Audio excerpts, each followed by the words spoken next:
Okay, it's going to be a review of Money in the Bank 2022. So we kick it off with the women's Money in the Bank ladder match. So we got Liv Morgan taking on Alexa Bliss, Asuka, Becky Lynch, Lacey Evans, Raquel Rodriguez, and Shotzi. I thought this was pretty good. I think it was a step up from last year's match. You know, the one thing that sticks out in my mind about last year's match was that terrible spot that Alexa Bliss did with I think it was Queen Zelina, if I'm not mistaken, where she kind of hypnotized her.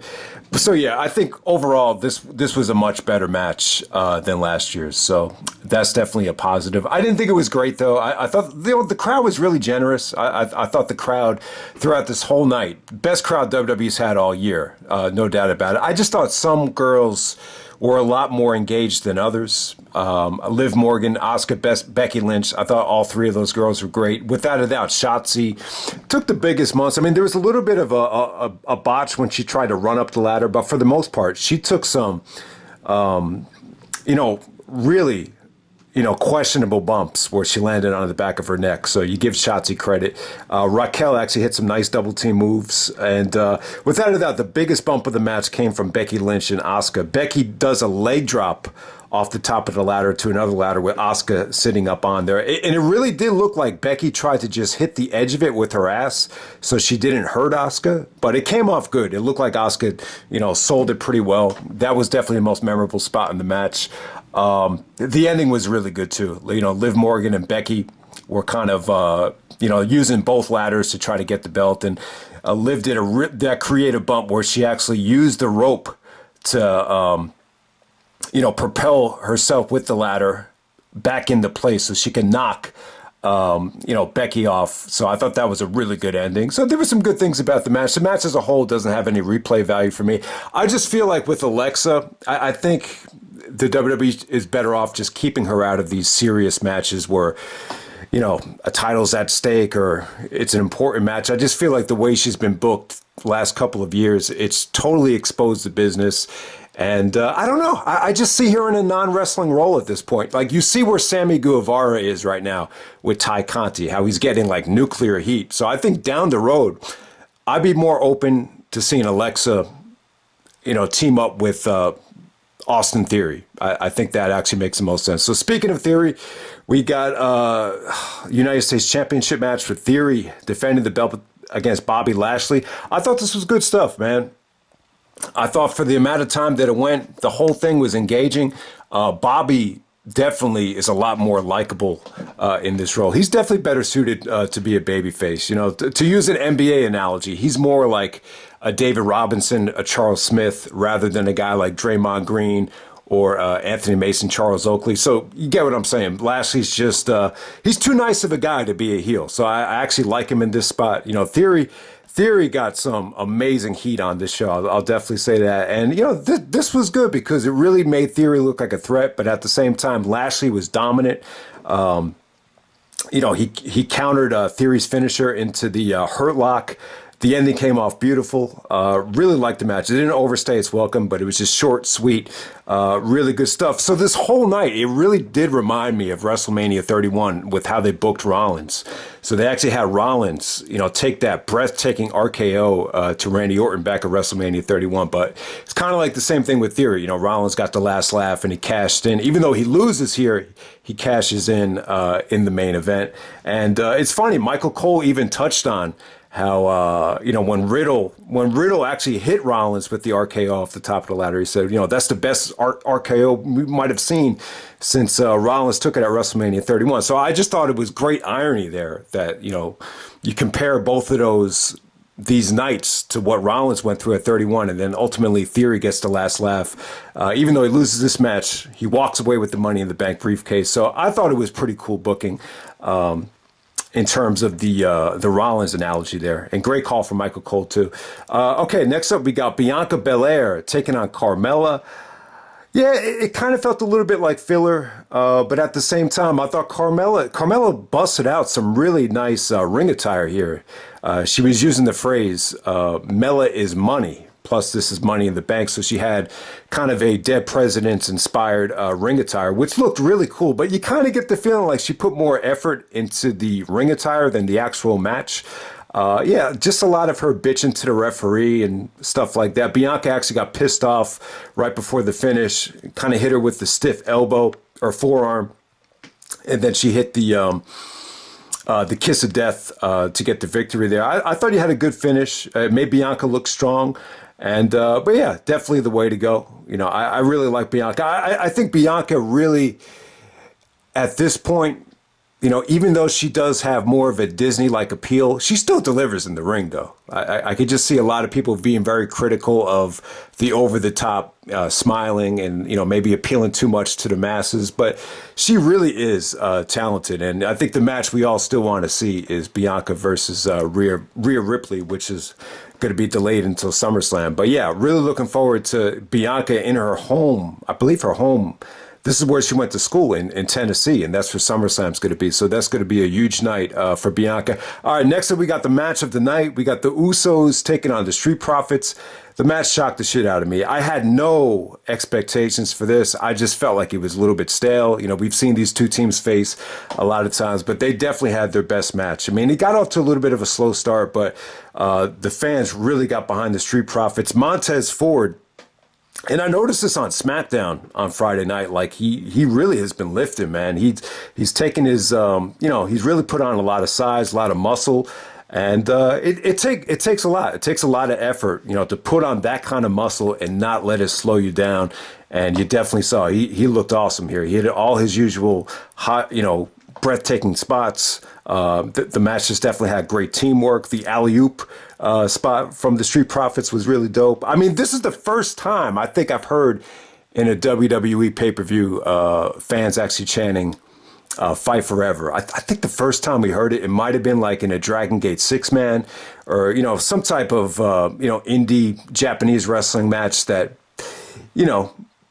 you get those, please don't stop chants. That's like the ultimate compliment. Please don't stop, fight forever. I think it was actually fight forever in this match. But yeah, Usos look great. The double team kicks look beautiful. The near falls were breathtaking. Even Angelo Dawkins, I thought definitely had his best performance here. You had a great comeback from Montez Ford when you got a great hot tag to Angelo Dawkins. And the finish is funny as hell. All right, so I think it was actually Jimmy Uso. After the 1D, they're not calling it the 3D, but Usos are their finish is actually the 1D. After Angelo got knocked over the by the ring bell, so they isolated Montez for the 1D, and when Jimmy actually hooks the leg, he actually hooks Montez's shoulder. I don't know why he did that. So after the match, they're actually beefing that Montez actually got his shoulder up, and his shoulder was up the whole time, so it shouldn't count. So, yeah, it looked like they were kind of teasing a breakup here because I think it was Kayla Braxton. They did like a promo on Smackdown, and she touched on how they weren't getting along or whatever, but they didn't really go into any of the split or anything like that. They were just kind of arguing over the finish, and that's pretty much how it was. But yeah, great match. I got to say, one of the best WWE matches of the year. I'm going to give it the match of the night. Just really good stuff. I mean, they got a lot of time out there, and I think that was the difference. They just gave them a little bit more time to really get that momentum going. And yeah, awesome stuff. Next up, we got another match that was a lot better than I expected. We got Ronda Rousey taking on Natalya for the SmackDown Women's Championship. I didn't realize how personal this got. Ronda actually delivered some of the best promos of her career to Natalya, basically saying, the only reason, the WWE's never gonna look at you like they look at me unless you're in the ring with me. So she delivered some really good promos. It got really personal, and I like the match. I actually found myself rooting for Natalya here. She's got the Hart Foundation in her blood, so you guys know I'm a huge fan of Bret, Owen, and just the Hart family in general. Even going back to Stu, Wrestling with Shadows documentary. I just have Bret Hart's he's my pick for greatest WWE talent of all time. So obviously I was rooting for Natalya here. I thought some of the transitions into the sharpshooter were beautiful. The fans really got behind Natalya too on some of those transitions to the sharpshooter. And there was one part where Ronda actually did a counter to a sharpshooter of her own, and she was actually mocking it by doing the Shawn Michaels pose. And I think it was Pat McAfee even pointed that out. Like the Hart family will be heartbroken if she taps while Ronda has the pose locked on. So, but yeah, overall, I thought this was good stuff. And by the way, the best counter to a sharpshooter I've ever seen. I think Natalya actually had it locked in right by the edge of the ring apron. Ronda actually counters it and just kicks Natalya into the ring post. Brutal counter right there. That was great stuff. And yeah, when they were trading submissions, I thought that was the best part of the match. I mean, the match did have some sequences of sloppiness, but yeah, the sharpshooter into the I guess it was more of a triangle choke with an armbar. Masato Yoshino actually used that submission finisher when he was in Dragon Gate, and Ronda actually makes her tap to that. So yeah, really good match. I really was not expecting a lot here. It definitely felt like it was filler. It kind of ended like this was going to be Ronda's last match because it's in Vegas. You know, Ronda developed that huge following with the UFC pay-per-views in Vegas. So it kind of ended like this was it for Ronda, but we'll see. I mean, maybe it for this tenure or this year or whatever. Maybe she's going to take a break. And then it ends with Liv Morgan coming out to cash in the Money in the Bank. I thought this was good booking here because Liv Morgan's a babyface. You don't want a babyface, carrying around this briefcase for a whole year. It just doesn't fit the personality of a girl like Liv. And I thought it was well done. Ronda probably got more heat than any girl's ever gotten when she locked in the ankle lock. It looked like they were just going to have Ronda beat her. But ultimately, Liv actually kicks Ronda where she was selling the knee. And then she actually schoolboys Ronda for the finish. I thought it came off great. This is definitely one of the best cash-ins I've seen, at least for a woman. So it came off great. And I like it. You're rewarding the girl that definitely got a lot better. This girl used to look up to Lita. She's living out her dreams. And, I've kind of been sleeping on her as well. I didn't really have much of an opinion of Liv Morgan, before 2022. But from what I've seen, especially with the 6-man match she had with AJ and Edge at WrestleMania Backlash, you could definitely tell the girl's gotten a lot better. And I think more than anyone, she's the one that really needed it. So, yeah, definitely good stuff there. And, yeah, sometimes you just need to be patient. I think a lot of people... even I was a little bit critical of the over pushing of Ronda Rousey with the Royal Rumble winner and, everything she's accomplished so far. But this really felt like, Ronda just doing the right thing and putting over a young talent that deserved it. And the ending came off genuine and, really, really good stuff. I was surprised at how much I just enjoyed the whole match and the whole cash-in. So, yeah. And then the main event, we got Theory taking on Drew McIntyre. Yeah, God damn. All right, let me break it down like this. All right, so originally this is supposed to be Drew McIntyre, Madcap Moss, Omos, Riddle, Sami Zayn, Seth Rollins, and Sheamus. All right, so right before the match starts, Adam Pearce, Vince was all over this show, apparently. Michael Cole was saying, this has got to be ordered from Mr. McMahon. I thought they weren't supposed to mention Vince because he's stepping down from the company. But, yeah, this is like shades of King of the Ring 1994 with Vince, yelling into the headphones when he's not even there. So Adam Pearce actually brings out Theory. And I'll tell you, man, Theory got a lot of heat here, man. I'll tell you, he's not a likable looking guy. I mean, you could argue that he's a good looking guy because he's in good shape and he's got the fake teeth and the selfies and all that stuff. But he's like the type of guy, like if he comes to the park for a pickup game, like I might punch him in the face because that's how unlikable he looks. But hey, man, incredible night for him. And this is the thing here. I think people are going to be a little bit upset because, you could argue that, this was Riddle's night. Riddle was the most over guy. This would have been a perfect time to start pushing Riddle with Randy Orton injured. But I'll tell you, I think they made the right decision because you don't want someone like Riddle, his first championship reign to be a cash-in. A lot of times these cash-ins are, they feel very cheap. They don't feel legit. But at the same time, you want that heel to be carrying around the briefcase, not a guy like Riddle. So I really think they made the right call there. But the match overall, I got to say it was great. Watching the match live, It was really entertaining, really exciting. Doesn't have a lot of replay value. What's really going to hurt this match for me is the Omos spots. Omos, there was 2 parts where he was dominating the match, and yeah, he just doesn't feel like a monster. It felt lethargic. It felt, stagnant. It just didn't come off that good. The best Omos stuff is when they buried him, when they buried him in the ladders. And then I'll tell you, man, that power bomb, it was a 6-man power bomb to Omos after Rollins hit the curb stomp. All 6 guys picked him up and put him through the table. And I'll tell you, they looked like they had a tough time. Not on the spot where they actually, got him up. But when they tried to elevate him and then drop him, they looked like they had a tough time. And I'll give Omos credit, man. That's a nasty bump. I was actually hoping that they would protect him and hopefully he wasn't going to land on his head or his neck. And it came off great. It was all back hitting the table. And it was an incredible bump and perfect way to take out Omos. But I just thought there was just so much of Omos here that it definitely kind of hurt the match. Madcap Moss, too.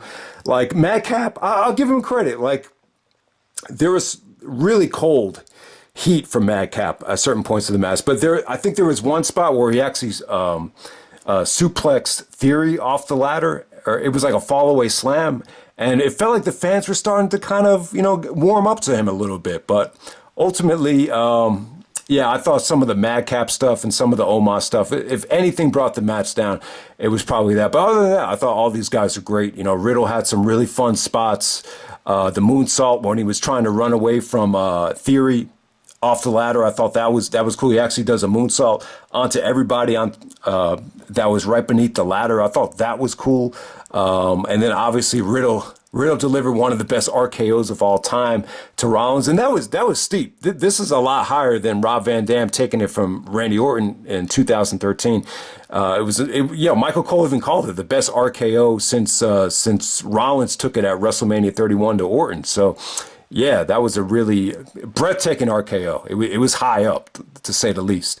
I thought Sami Zayn was really funny there. Why is he wearing the Bloodline shirt? I guess the reason is he made it. Maybe Paul Heyman's paying him under the table, so if he wins the briefcase, he wasn't going to cash it in on Roman. I think that was the storyline. But yeah, for whatever reason, some of the fans really got behind Sammy here. He really was trying to be like the kind of the slime ball that was trying to sneak away with this thing. Rollins was great as well, man. Rollins really was kind of the X factor in this match. Like he really did some exciting things out there. So I thought Rollins definitely brought his A game. He definitely had some good talent in this match. Drew McIntyre and Sheamus were great. This match definitely sets up Drew McIntyre, Sheamus for SummerSlam if they go in that direction. So Sheamus actually has like his own little cronies. I think it was Pete Dunne that actually came out. And I think they're calling him Butch. And so he tried to help Sheamus, and he tried to choke Drew out. So I thought that was really cool. But it really feels like Sheamus has really found his groove. This is the first Money in the Bank where I actually heard people chanting Sheamus's name.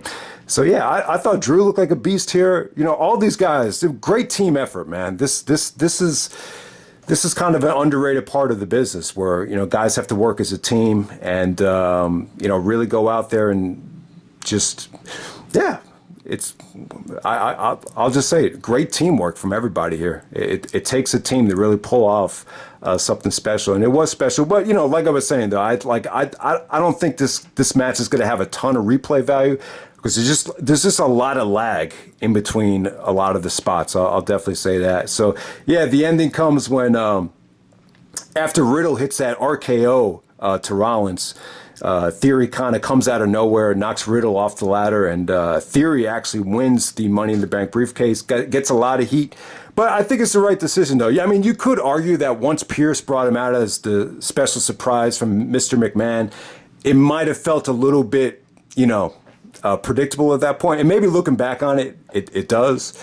But yeah, I think it's the right decision. I could see Theory holding this thing for like a whole year. Roman's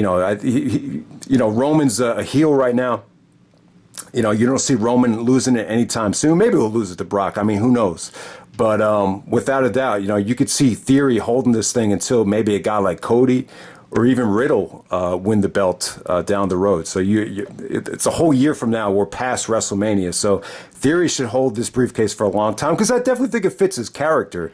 And yeah, you know, apparently Vince is in love with this guy. He's kind of like a combination of Cena and Orton.